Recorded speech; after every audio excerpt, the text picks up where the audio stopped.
आप अपने संगठन में महिलाओं को नहीं डालते हो, मगर मैं औरतों की बात कर सकता हूँ। हम लड़े थे। राष्ट्रीय स्वयंसेवक संघ है, तो ऐसा 100 साल पूरे होने पे मेरे कुछ सवाल हैं। जा रहा है, लेकिन आरएसएस का गुणगान किस बात के लिए किया जाए? अंग्रेजों की गुलामी करने के लिए, तिरंगे का बहिष्कार करने के लिए, आजादी के महानायकों से नफरत करने के लिए। सपना तो इनका यही था कि 100 साल पूरा होगा आरएसएस का और उस साल हिंदू राष्ट्र घोषित कर देंगे, देश का संविधान बदल देंगे। आजादी की लड़ाई से लेना देना नहीं था। आरएसएस वाले तो देश के आजादी के खिलाफ थे।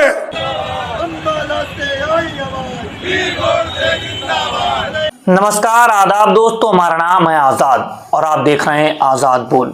आज हम बात करेंगे आरएसएस की, राष्ट्रीय स्वयंसेवक संघ, जिसकी उद्घोषणा प्रधानमंत्री कर रहे हैं कि 100 साल पूरे हो चुके हैं और जिस आधार पे आरएसएस ने काम किया है उसकी प्रशंसा कर रहे हैं भीनी भीनी। लाल किले की प्राचीर से भी उन्होंने इस बार जिक्र किया, लेकिन जो प्रोग्राम था इस बार 100 साल पूरे होने पर करने का, वो देश की जनता ने पूरा धराशाही कर दिया। आधार पे 400 पार का नारा दिया गया था और कहा गया था कि सारी चीजें परिवर्तित कर दी जाएंगी। संविधान को लेकर के जिस तरह की बातें की गई थी बीजेपी के द्वारा कि संविधान को परिवर्तित कर दिया जाएगा और 100 साल पूरे होने पर इतिहास लिख दिया जाएगा, लेकिन वो काम पूरा नहीं हो सका। जनता ने उसको पूरी तरह से नकार दिया। अब आरएसएस के जब 100 साल पूरे हो तो इस पर फिर से डिबेट शुरू हो गई, बात शुरू हो गई। तो अलग अलग नेताओं ने क्या बातें कही, किस तरह से आरएसएस की पोल खोली और किस आधार पर उनका आजादी में योगदान था, देश के प्रधानमंत्री कहते हैं। लेकिन जो सच है, जो हकीकत है, वो व्हाट्सएप यूनिवर्सिटी में सिर्फ नहीं है, सिर्फ गोदी मीडिया के एंकरों के पास नहीं है। अब जनता सच को सुन रही है और नेता भी उसकी पोल खोल रहे हैं। आप सबसे पहले राहुल गांधी का वीडियो देखिए, जिस तरीके से वो साफ तौर से लोकसभा के भीतर कहते हैं कि मैं महिलाओं की बात कर सकता हूं क्योंकि मैं महिलाओं के साथ खड़ा हूं, उनके दर्द को समझता हूं। आप नहीं कीजिए, आप नहीं कर सकती हो क्योंकि आपके संगठन में महिलाएं नहीं हैं। आप यह वीडियो देखिए। औरतों की बात कर सकता हूँ, मैं कर सकता हूँ। आप अपने संगठन में महिलाओं को नहीं डालते हो, मगर मैं औरतों की बात कर सकता हूँ। देश के प्रधानमंत्री आरएसएस की भीनी भीनी प्रशंसा कर रहे हैं, तो राहुल गांधी ने आरएसएस को लेकर के क्या क्या बातें कही वो आपने देखी और सुनी है। जिस तरीके से आरएसएस को लेकर के कहते हैं कि ये लोगों ने देश की आजादी के लिए काम नहीं किया, देश की आजादी के लिए जब लोग खड़े हुए थे तब ये उनकी मुखबिरी कर रहे थे। आप यह वीडियो देखिए। अंग्रेजों के साथ ये खड़े हो गए थे सारे के सारे आरएसएस वाले। हम लड़े थे, हम लड़े थे। हमने कहा, देश से हमने कहा था डरो मत, डराओ मत, हमने कहा था। बीजेपी के लोगों ने हाथ जोड़ के कहा था भैया डर गए हम, जो करना है कर लो। आरएसएस के 100 साल पूरे होने पर संजय सिंह ने जो बात कही वो आपको सुननी चाहिए। उन्होंने कई सारे सवाल खड़े किए और पूछा कि आरएसएस जिस आधार पे काम करती है और काम करती थी और आगे जिस आधार पे देश को और समाज को बांटने का काम करती, धर्म के नाम पर लोगों को लड़ाने की कोशिश करती, सांप्रदायिक सौहार्द को बिगाड़ने की कोशिश करती है, जिस आधार पर इनका इतिहास रहा है देश की मुखबिरी करने का। देश के क्रांतिकारी भगत सिंह, चंद्रशेखर आजाद, पंडित जवाहरलाल नेहरू, सरदार वल्लभ भाई पटेल, सभी नेताओं ने, सभी योद्धाओं ने जिस तरीके से काम किया था, देश के वीर पूतों ने काम किया था, उनकी इन्होंने मुखबरी की थी और किस आधार पर ये काम करते रहे थे। जिन्ना के साथ मिलकर के सरकार में बैठ गए थे। देश में क्विट आंदोलन चल रहा था, कहा गया था कि भारत छोड़ो, अंग्रेजों के खिलाफ नारा दिया गया तो उन्होंने इसका बहिष्कार किया, अंग्रेजों के साथ खड़े हो गए और उन्होंने झंडे को भी नहीं स्वीकार किया। 52 सालों तक अपने कार्यालय में झंडा नहीं फहराया, राष्ट्रगान का विरोध किया, सारी चीजों का विरोध किया क्योंकि 3 रंगों में सहभागिता का निशान थी। हर चीजें आपके सामने है, आप यह वीडियो देखिए। जय हिंद साथियों, आज आरएसएस के 100 साल पूरे हो रहे हैं, यानी कि राष्ट्रीय स्वयंसेवक संघ। नाम में क्या लिखा हुआ है? राष्ट्रीय। जब आप इसको पढ़ते हैं कि राष्ट्रीय स्वयंसेवक संघ है तो ऐसा लगता है कि पूरे राष्ट्र का प्रतिनिधित्व है इसमें। लेकिन 100 साल पूरे होने पे मेरे कुछ सवाल हैं। वो तीखे भी हैं, कड़वे भी हैं, लेकिन सच्चे भी हैं। 100 वर्षों में इस देश की 85% लोगों की हिस्सेदारी आरएसएस में क्यों नहीं हुई? 100 वर्षों में एक भी दलित आरएसएस का प्रमुख क्यों नहीं हुआ? एक भी आदिवासी आरएसएस का प्रमुख क्यों नहीं हुआ?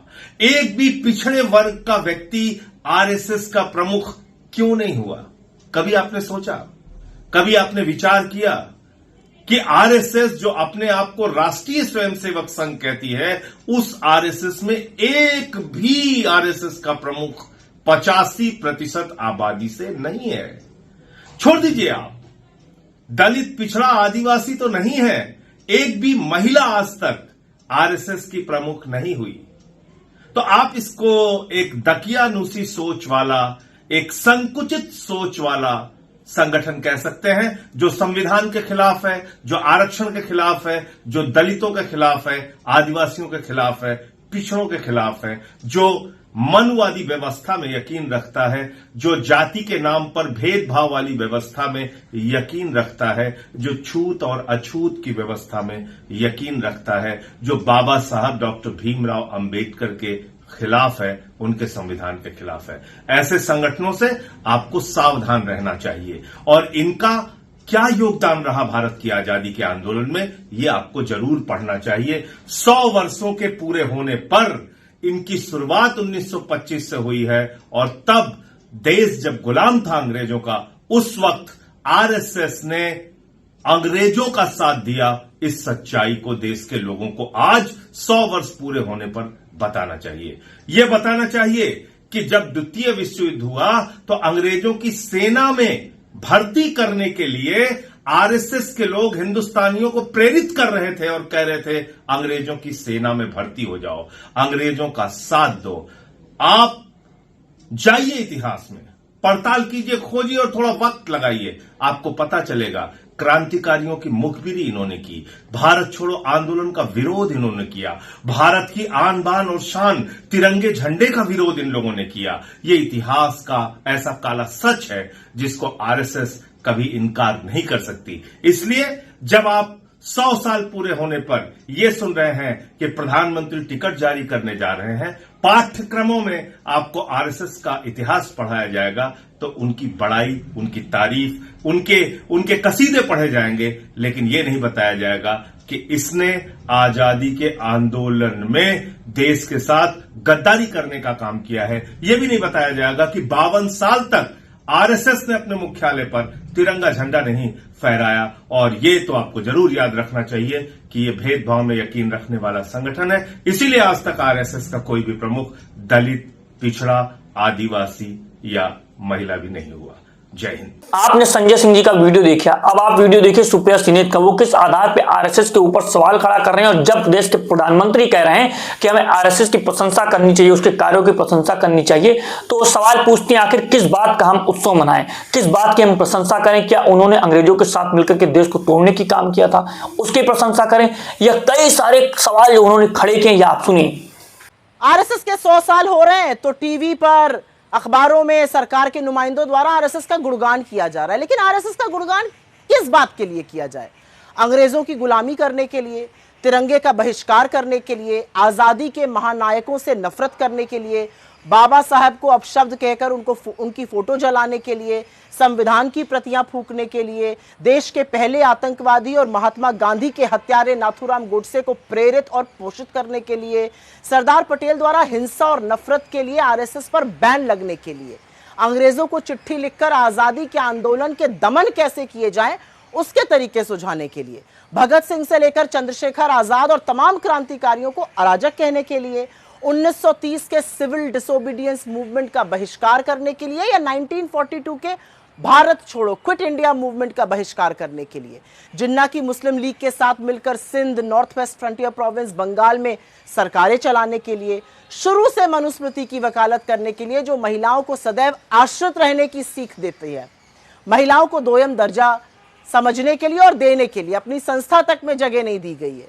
हाशिए पर पड़े लोगों को निम्न श्रेणी का समझने और मानने के लिए, सामाजिक न्याय और आरक्षण की खिलाफत करने के लिए, आज तक एक भी दलित, एक भी पिछड़ा, एक भी आदिवासी प्रमुख न चुनने के लिए, घोर सांप्रदायिक और घोर जातिवादी होने के लिए, आखिर किस चीज के लिए आरएसएस का महिमा मंडन किया जाए, आरएसएस का गुणगान हो? ये जो लाल किले की प्राचीर से नरेंद्र मोदी जी ने आरएसएस का महिमा मंडन किया, ये असल में बौखलाहट है कि किसी भी तरह उसे कुछ मान्यता मिल जाए। लेकिन ना भाषण से, ना सिक्का जारी करने से आरएसएस का सिया सच बदला जा सकता है। उनकी ट्रेनिंग का नतीजा, ज्यादा दूर देखने जाने की जरूरत नहीं है, बस आरएसएस के पूर्व प्रचारक और प्रधानमंत्री नरेंद्र मोदी को मुजरा, मंगलसूत्र, शमशान, कब्रिस्तान बोलते हुए सुन लीजिए। प्रत्यक्षम किम प्रमाणम, यही ट्रेनिंग है। किसी ने ठीक ही तो कहा है, जो देशभक्त थे वो जंग में गए, जो गद्दार थे वो संग में गए। और ये सच्चाई आज तक यही है। आज भी नफरत फैलाने का, वैमनस्य फैलाने का, पोलराइज करने का, भाई को भाई से लड़ाने का काम आरएसएस और उससे प्रेरित लोग जो सरकार में हैं वो मुस्तैदी से कर रहे हैं। आपने सुप्रिया सीनेत की वीडियो को देखा, उन्होंने जिस तरह से सवाल उठाए। अब आगे बढ़िए और एक वीडियो और देखिए। डॉक्टर लक्ष्मण यादव बता रहे हैं कि जिस तरह से जेएनयू में आरएसएस की शाखा लगाई जा रही है, प्रतीत होता है कि ज्ञान की घास नहीं, यहाँ पर विचारधारा के कांटे बोए जा रहे हैं। किस आधार पर सांप्रदायिकता को बढ़ाने की कोशिश की जा रही है और यह देश के लिए सही संकेत नहीं है जिस आधार पर सारी चीजें स्वीकार की जा रही है।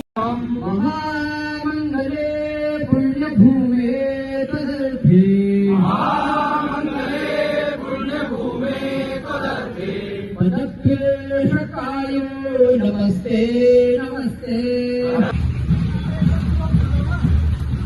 आपने सारे वीडियो देखे, अब आ जाइए पूरे विश्व में किस तरह से हिटलर ने तानाशाही की थी, किस आधार पे पहले वो घुसा चैम्बर में और उस आधार पे उन्होंने वहां पर सत्ता को उखाड़ने की कोशिश की, लेकिन उनको जेल हुई। फिर उन्होंने एक षड्यंत्र बनाया कि सरकार में घुसना है, सरकार में आकर के सारी चीजों को पलट देना है, तख्ता पलट कर देना है। फिर उन्होंने वही काम किया। इस बात पर जो बात कही गई वो भी आप सुन लीजिए। सांप्रदायिकता, क्योंकि धार्मिक नफरत, क्योंकि संविधान का विरोध इनके डीएनए में है, क्योंकि ये चुनाव में आए इसलिए क्योंकि हिंसक क्रांति से इस देश के ऊपर कब्जा नहीं कर सकते थे। याद कीजिए, हिटलर ने बियर हाल पुश किया था, जो बियर हाल पुट जिसको कहा जाता है, तख्ता पलट कहा जाता है। बियर हाल के अंदर घुस गया था, 3000 लोग थे, बंदूक लेके घुस गया। जो नेता भाषण दे रहे थे उनको कब्जे में ले लिया और घोषणा कर दी कि हमने देश के ऊपर कब्जा कर लिया।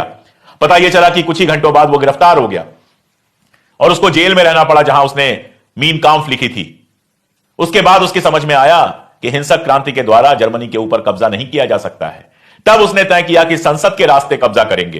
फिर संसद में घुसा, पहले अल्पमत, फिर धीरे धीरे ज्यादा सीटें बढ़ाई, सत्ता पे कब्जा किया और जिस संविधान की शपथ लेकर सत्ता में आया था उसी संविधान को बदल दिया।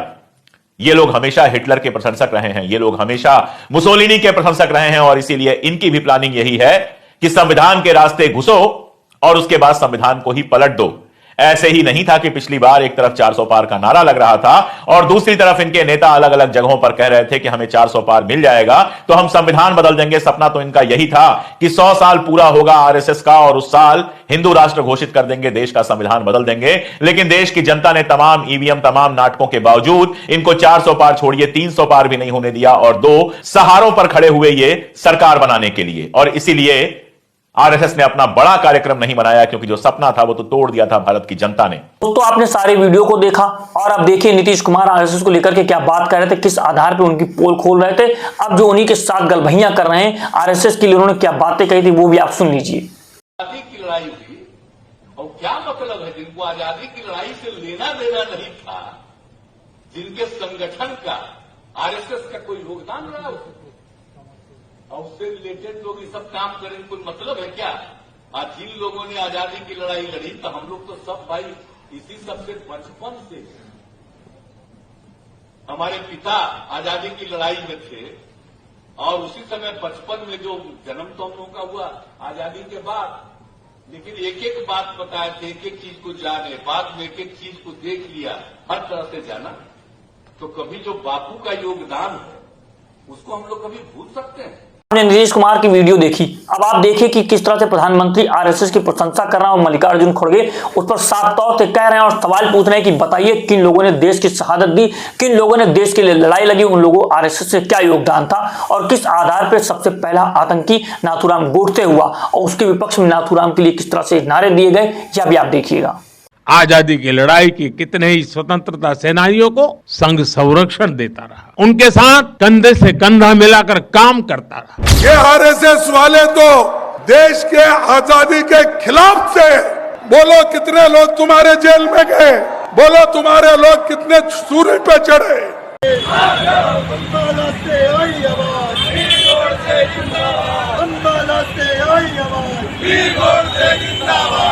आपने सारी वीडियो को देखा और मुद्दे को समझने की कोशिश की, किस आधार पर लोगों को बड़ा बनाने की कोशिश की जाती है, सिलेबस में शामिल करने की बात की जाती है, उनका गुणगान किया जाता है। लेकिन जो सच है, जो इतिहास है, वो छुपाया नहीं जा सकता, उसी आधार पर सारी चीजें देखने को मिलती हैं। गोदी मीडिया से उभरिए, व्हाट्सएप के ज्ञान से बाहर निकलिए और देश की सच्चाई को समझिए, देश के असल मुद्दों पे बात कीजिए। इस तरह से पीछे बार बार लौट करके जाना और पीछे लौटेंगे तो सारी चीजें आपके सामने प्रस्तुत हो जाएंगी। इतिहास से बहुत कुछ सीखने को मिलता है। आप सीखिए कि किस आधार पे हमारे मुल्क में तोड़ने की कोशिश की गई थी, लेकिन हमारा मुल्क बना, और हमारा मुल्क जिस आधार पे बना उस आधार पे चलता हुआ चला गया।